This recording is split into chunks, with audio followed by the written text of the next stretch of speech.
Bonjour, voici la 7e capsule vidéo de la première séquence. Nous allons y voir comment comparer des nombres décimaux. Avant de pouvoir comparer les nombres décimaux, il semble nécessaire de faire un point précis sur les axes gradués. Pour cela, étudions les trois caractéristiques des demi-droites graduées.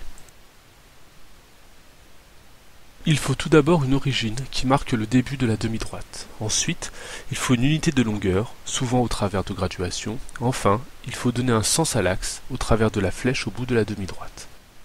Si l'on considère la demi-droite graduée suivante, nous y voyons clairement les trois caractéristiques évoquées précédemment. Cela définit complètement l'axe gradué. Passons maintenant à la partie court du cahier. Petit 2. Représentation et comparaison des nombres décimaux. Se repérer sur un axe. En partageant une unité en 10, 100, 1000, etc., on peut représenter sur une demi-droite graduée les nombres décimaux. Voyons cela au travers de deux exemples. Sur ce premier axe gradué, nous voulons placer deux nombres décimaux ayant un seul chiffre après la virgule. Il faut donc diviser l'unité en 10 pour avoir des dixièmes. Ainsi, 0,5 se situe à 5 dixièmes de l'origine, c'est-à-dire à la cinquième graduation. 2,3 se situe à 3 dixièmes après la deuxième unité, c'est-à-dire 3 graduations après le 2.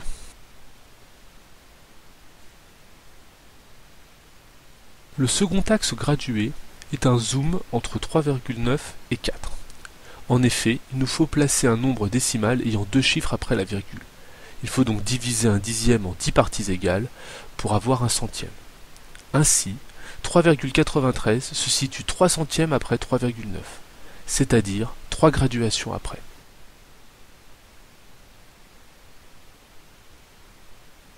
Voyons maintenant comment comparer des nombres décimaux. Le nombre qui a la plus grande partie entière est le plus grand. Si les deux nombres ont la même partie entière, c'est celui qui a la plus grande partie décimale qui est le plus grand.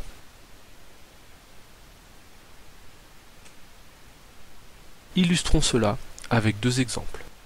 35,74 est plus grand que 29,98. En effet, ils n'ont pas la même partie entière et 35 est plus grand que 29. Pour comparer 27,14 et 27,6, il faut regarder leur partie décimale, car ils ont la même partie entière. Comme 6 dixièmes sont égaux à 60 centièmes, on a donc 27,16 qui est plus petit que 27,6. Pour finir cette séquence, une dernière remarque.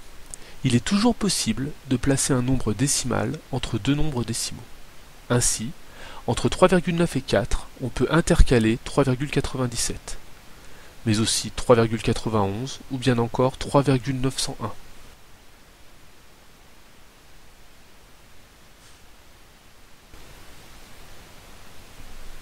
N'hésitez pas à suivre la classe inversée au travers de YouTube,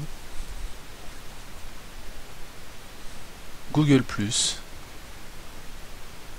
Twitter ou bien encore Facebook.